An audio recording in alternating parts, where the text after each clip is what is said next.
Konnichiwa. And howdy y'all. I'm Leslie. And I'm Laurie, and welcome to Sumo Kaboom, where we talk about all things sumo. Yeah, this week we are diving back into Kimarite, or as we say in Texas, Kimarite.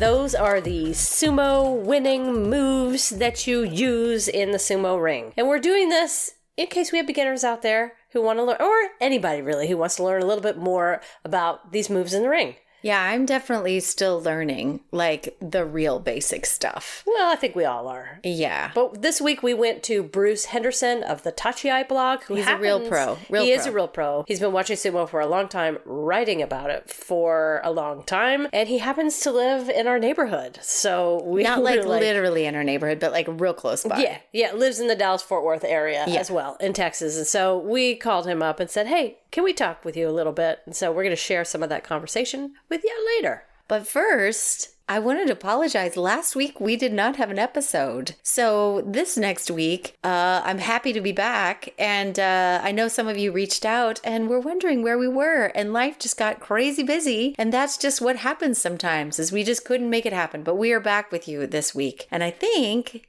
now it's time for a good old-fashioned news flash.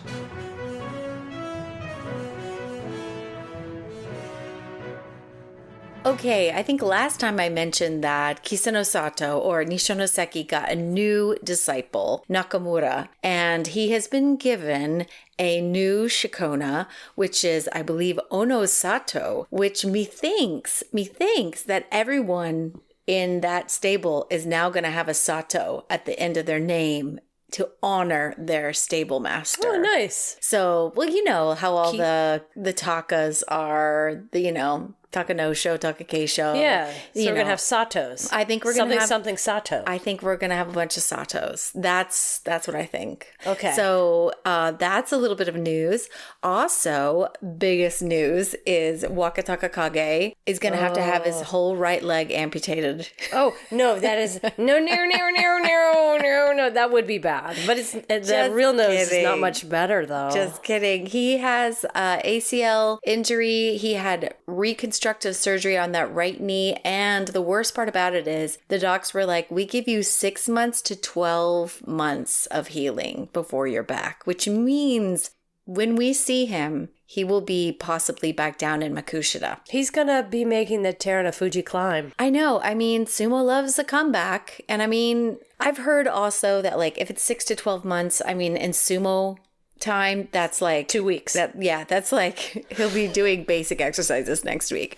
I fully expect it to be more like 6 to 8 months, not the 12 months, but you never know. You just never know with that guy how long it's going to take. So we're sending him good vibes, and I hope he heals quickly. Yeah. And fully. All he really needs is a good ace bandage, That's some right. ice, and then throw him back in there. That's right. No, he's going to get it taken care of, and we are very happy about that. Yeah, but you know who was thrown back in there? Terunofuji. He has been seen on the tour, the Jungyo. He is out and about and crushing it, and he said he plans to be in the May tournament, everyone. That is his plan. But he is also, when he had surgery, he lost like 20 kilos. And he said he struggles because he has diabetes. So he can't put the weight on quickly. So he's put back on 10 of those kilos, but it starts to mess with his blood sugar.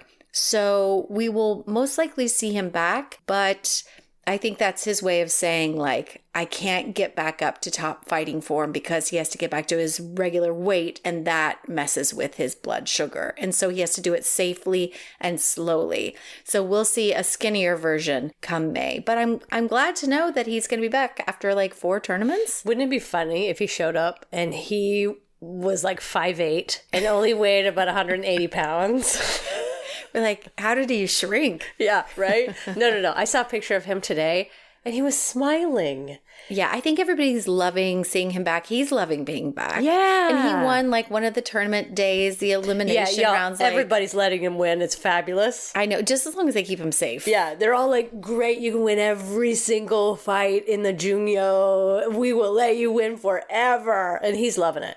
He is. And you know who else we're seeing on the tour is Asanayama. He's out there. He did come down with some sort of fever, and then he was like, y'all chill out, calm down. It's just a cold. It's fine. Because everyone was like, is it COVID? And he was like, no, I just left the tour for a few days because I had a fever and I'm back. So he's back. Takayasu is on the tour. Yeah. Kiribayama is also on the tour. Yo, the best thing about the tours are the fact that y'all send us pictures. Like, we have some listeners over there in Japan who are going to these tours and they're sending us images and video from the tour. Mm-hmm. And because you know that we would like them. And we do. We absolutely love them. Yeah, they're up close and personal, which is they're all behind the scenes. Want. Yeah, like I want all of the photos with cellulite in them that you could possibly send me. Yeah. That is my jam. Yeah. I'm getting all kinds of people who are, some of our listeners are actually over there. They're vacationing and they're sending just pictures of Tokyo or all around Japan. It's really nice. I like that y'all keep in touch with us. We feel like we're traveling when you all are. It. Please keep it up. Please keep going. And that is pretty much all I got on the news front. Okay. I just want to remind everyone in Texas and in nearby states, there's a sumo tournament coming up in Tejas. It is Friday, April 28th and Saturday, April 29th. Well, let me amend that because Friday, April 28th is training with Gagamaru, y'all. Yeah, like the real Gagamaru. Yes, it is. There's going to be sort of a meet and greet and train a little bit with Gagamaru. And then the tournament itself is Saturday, April 29th. There's going to be beer, sake, food and art vendors, taiko drumming demonstrations, lots and lots of sumo wrestling, an after party with a DJ, and lots more to come. It's being put on by the Dallas Sumo Club, a nonprofit organization in Dallas-Fort Worth that is really into spreading the joy of sumo in the United States. It's called like the Roller Town sumo tournament, something like that? Roller Town Showdown. Roller Town Showdown. Tournament. Yeah, so if you want more information, go to the DallasSumoClub.org. You can contact Corey Morrison, who's putting all this together. He's doing a fantastic job. I know Bruce Henderson, that we're going to talk to later in our episode, is going to be there. The Grand Sumo Breakdown, at least one of those guys is going to be there, and lots more people will be there. So if you want to get involved and you want to do sumo in the U.S., there you go. Go to that event. We thought before we jump into Bruce's awesome interview about Kimarite, we would read you some poems from some of our listeners. I love you. This one came from Kotono What Now on Instagram. I had to think about how to say that for a second. It is a response to the poem that we read last episode. That was about Abi. And this person said, you know what? I think you need a new poem. I wasn't thrilled about the poo poem. Oh, yes. So I'm going to post my own Abi poem here, just as an alternative. And I did ask if we could share this, and this person said, why, of course. Pics by our wrestlers on Instagram is gone because someone was gagging a friend. Now come on. Although for bondage games he did sorry say, from them hostess bars he couldn't stay away. By waving lengthy arms, he has a thrusting game that honestly do put the other guys to shame. Yet with a dirty Henka, he Papayasu robbed, though he melted hearts when he afterwards did sob. With big dark eyes and a beautiful face, before each bout shows gorgeous Shiko grace. This maverick of sumo is nothing but a force, who's sexiest of all? Well, Abi, of course. A whole different take on Abi. It was full circle. I mean, from Scandal from the beginning, Scandal in the middle, and to, he does have the best Shiko, best in the biz. Yeah. The prettiest by far. To end it with some true love for the Abi. Right? The Abi Who's guy. Sexiest of all? Why, Abi, of course. Well, I think we all like bad boys. And who was it? He was gagging, I forgot, and he's the whole reason why they don't have any social media. I believe it's Wakamoto. Haru. Yes. I think. Thanks to those two yucks, those two crazy kids. Yeah. We don't have social media anymore with our wrestlers, our favorite wrestlers. It's all just official through the JSA. Okay, if you didn't know, y'all, we love the sumo poetry. Keep it coming. We will share it. We need a sumo song, you know? Yeah, anything you want to share, just send to us. Yeah. Here's another poem. I think this one comes from one of our previous poem writers. This is from Sumo, or New Jersey Sumo Girl. She's the one who sent us the Abi Poo poem. Oh, right. Well, She's got Poo Part 2? Poo Part 2. Well, this is about Teru no Fuji. Oh. And it's to be read in Dr. Seuss style. Oh. So cat and hat style. So Right. Here goes. Wish me luck. Teru our Teru, if you would please be kind to those knees. We worry about your hurry to return, to Yokozuna play, to official tourney Sumo clay. With much love, your adoring and caring fans. Nice. Awesome. Very nice. I like it. Yeah. And this was written because Teru no Fuji, the picture not so long ago, him doing the doyo iri with Midori Fuji, and they were walking down to the shrine, and like all those fans were like 10 deep on each side. Yeah, yeah. That picture, I think it does inspire poetry. Absolutely. Well, thank you so much for our amazing poetry. We are always, always loving it.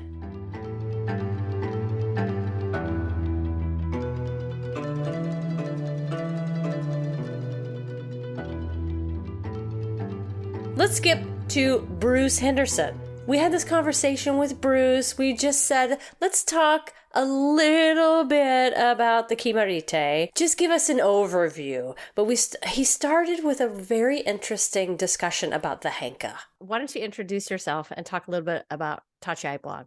Hi, my name is Bruce Henderson. I'm a sumo fan, and I'm not a very smart sumo fan because I first started getting into sumo when I was in the U.S. Marine Corps and stationed in Japan. And I have to confess, it was my uncle who was an international businessman who really sort of lit the sumo fuse. When he was working in Japan for about 5 years, he worked for a big financial company, and they had sort of permanent seats in the Kokugi-kan, the one before the one now. And he took it upon himself to go every day that he could, and he became like kind of a bit of a sumo expert. And it turns out that his children went to the American school in Tokyo, and so did somebody else's, Jesse Kualapani, a.k.a. Takamiyama. And so Takamiyama became friends with my uncle's family. And so when my Uncle Peter would take his 5-year-old and 3-year-old child to watch sumo, every time Takamiyama got up, they'd scream, "Go, Big Jesse!" So that really lit the fuse. I spent time in Japan, and my Uncle Peter, of course, is like, you should go watch sumo. And so, being a horribly underpaid member of the U.S. military, I managed to scrape together a few ducats and find my way to go watch some sumo. And of course, it's one thing to watch it on TV when it's all in Japanese, and you're going, I think I caught a word there. And it's another thing to go in person and just sort of see the action yourself. And so from that time forward, I was a sumo fan. And, during the rise of the Americans with Konishiki and Akibono and Musashi Maru, and all those guys, I was, into sumo quite a bit. Got out of it when it became almost impossible to watch it in the States, and then started again around 2015, 2016 or so. And like I said, I'm kind of dumb because I found a sumo blog started by this guy named Andy. And I started commenting on his blog, and I commented so much that he got tired of me commenting so much and said, "Here, why don't you just write things?" And I'm dumb enough that I did. And you've been writing things since then? I've been writing things ever since then. And Yes. I've sort of now taken on the dailies, right? So the recap of the action, the preview of the coming day. And so I like it. I love it. I don't get to spend nearly as much time as I used to now that I'm a father of some small children. But it was at one point glorious to be able to write all of this stuff where the daily action was usually pretty serious, and the preview was sometimes a tad on the ridiculous, where we coined a number of things about, say, Goedo. We kept wondering why Goedo wasn't performing better and why he wasn't very good. And we eventually morphed into this notion that Goedo was actually a sumo cyborg robot sent from the future. And depending upon which version of his operating system he was running would dictate how well he performed. And we, of course, called the operating system Goeidos. Oh, nice. Right. And so Yes. we would have various Goeidos updates, and it would cause him to either excel or to flounder hideously.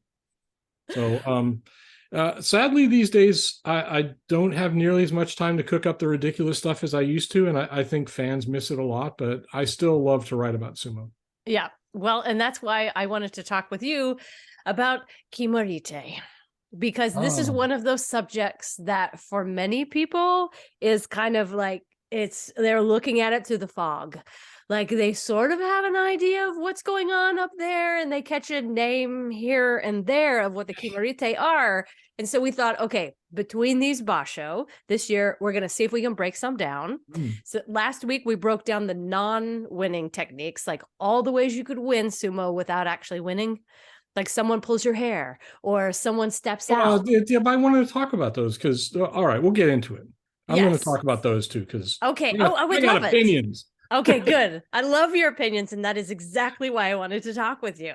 Oh, good dear. So a beginner comes up, and they're like, Kimarite, there's like 80-something of them. How do I... Hold on, allow me to translate into Texan. Perfect. Kimarite. There, now go ahead. Yeah, that's exactly what we said last year.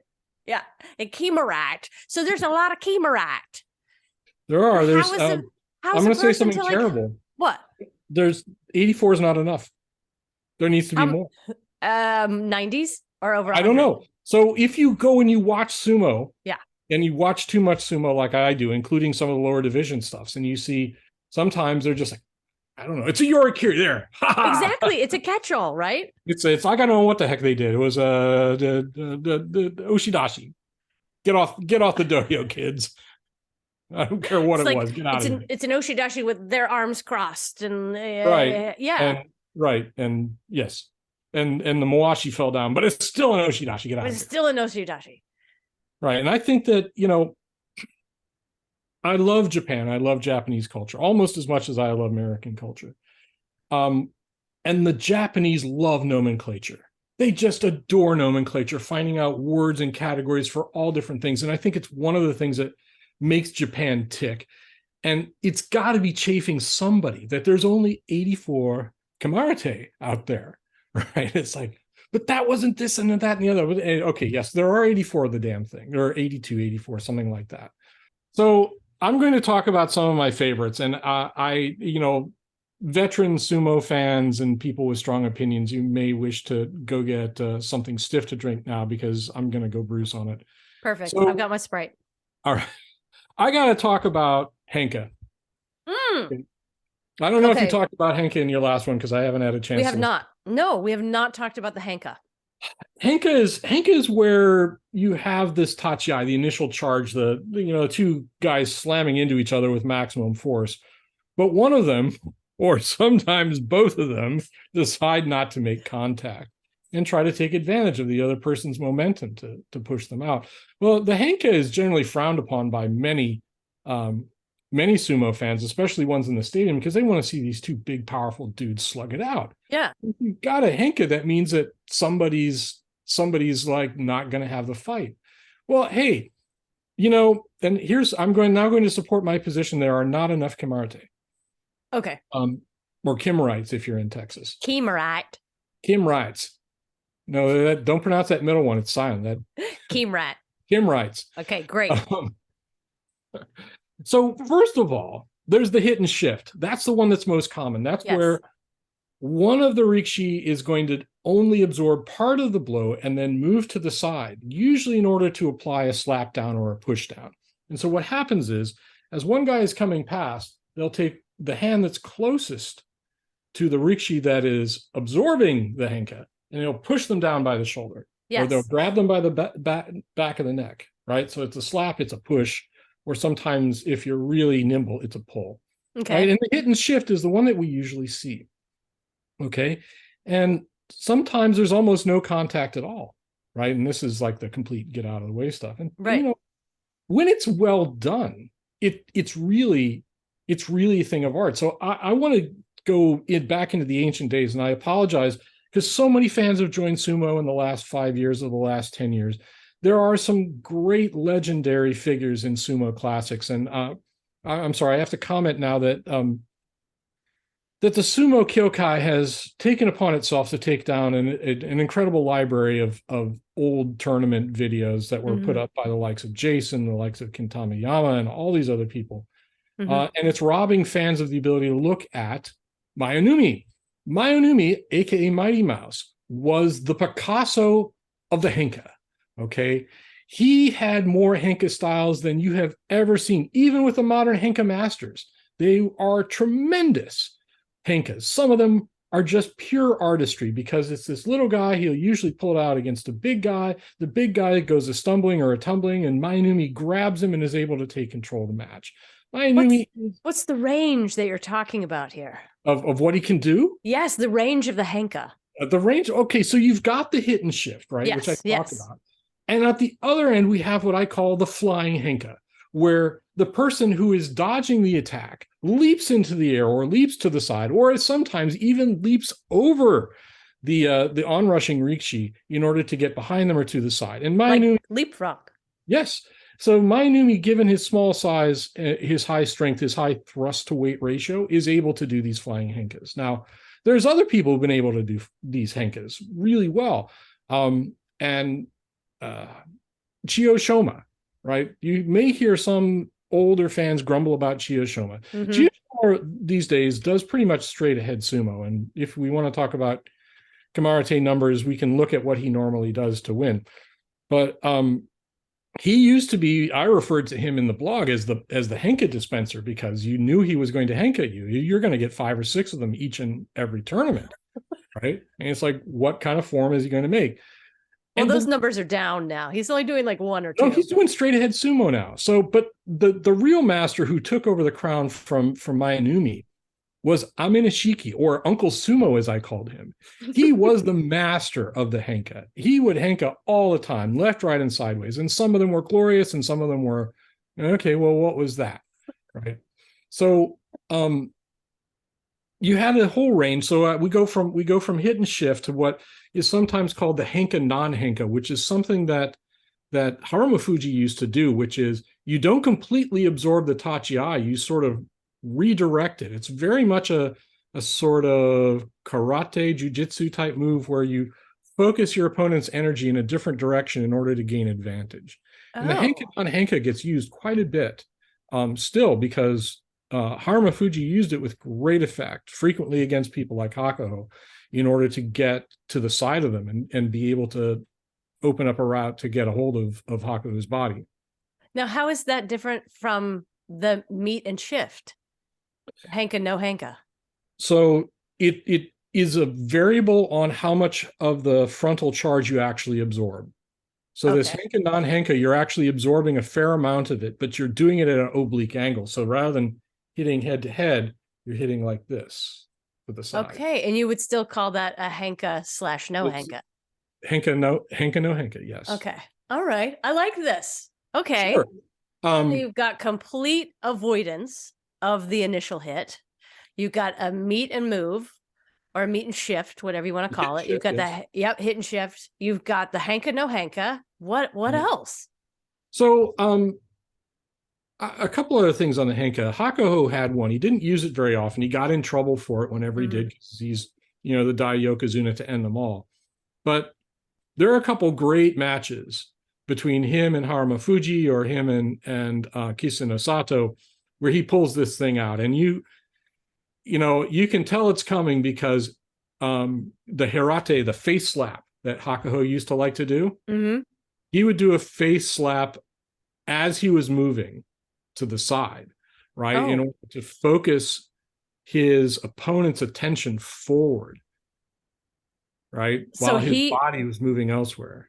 So Hakuho would move to the side in the initial hit and slap. Step forward and to the side, but as he's moving, he's bringing up his hand and he slaps his opponent. On the same side that he's moving to, so that he's forcing them to look away? No, it's just to keep them from noticing that his feet aren't where they want them to be. I see. Okay. It's to shift their focus away from. So a good, if you go and you watch Hakuho fight, say, Kiseno Sato, who was sort of his bane, Kisuna Sato, when he was at his height, was always looking at center mass. If you read my work on Tachiai too much, I keep talking about center mass. It's not looking the opponent here, looking the opponent about here, because solar plexus, like people middle can of chest. get their heads around, but where center mass is where their body is going, right? And Kisuna Sato was relentless about watching center mass and knowing where his opponents were going. Well, if you're looking at Hakuho's center mass as you're about to launch off the Shikiri-sen, the white stripes on the doyo, and you get hit in the face, your eyes are not going to be on his center mass for just a moment, and that's enough time for him to step out of the way. Wow. So what would you call that one? No, that's a Hakuho. It's Hakuho special? It's a Hakuho special. Whatever. It's like a hot sauce. Yes. And one last word about Henka is there have been a couple of really high-profile Henka that have made a tremendous change in the world of sumo. And I'm thinking back to, I think it was probably 2017 or so, when Teruno Fuji employed a Henka against Kota Shogiku on a must-win match for him in order to retain Ozeki. He did? He did. The match that cost him his Ozeki, he lost due to a Henka. Because he was attempting the Henka and it didn't work? No, because it was Teruno Fuji who employed a Henka against Kota Shogiku, who needed a win. Oh, I see. Got it. Kota Shogiku hit the clay. Oh, so this was, God.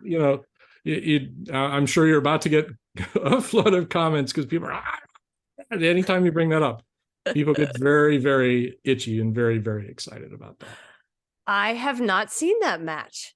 Yeah, so go find the match where, if you can ever find it now because they took so much down of the tournament where Kota Shogiku loses the Ozeki rank, and he loses it thanks to a Henka. Oh. And it's brutal. It's just brutal. Oh, that's the thing. It's always brutal when the Henka really works at that moment when the person really needs the win. Ooh, that's when it's kind of like a knife. But all of that is Henka. Yes. And so there's so many interesting variations because Rikishi who practice it and are good at it have their own sort of variations, and those variations sort of make it into the sumo library, if you will, that other Rikishi pick up and sometimes emulate. And that's so there I'm making a case that Henka is not actually a Kimarite, and none of the Henka variations are Kimarite, right? They're usually listed as Hitaki Komi or Tsukidashi or something, right? Oh yeah, you're right.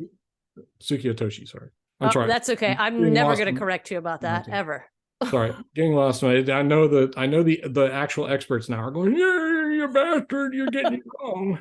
That was so fascinating. I had so much I learned. Yeah, and there's more coming, y'all. We just thought we'd give you a snippet this week. We're going to bring Bruce back next week to talk more about Kimarite.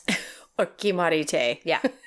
Yeah, we've got a lot more coming. He knows a lot about wrestlers of the past that are known for doing certain Kimarite. Mm-hmm. We're going to talk more about statistics and what modern wrestlers do and what they depend on. Right, that part is fascinating. So we can't wait to share that with you next week. So until then, I'm Leslie. I'm Laurie. See y'all later. Bye.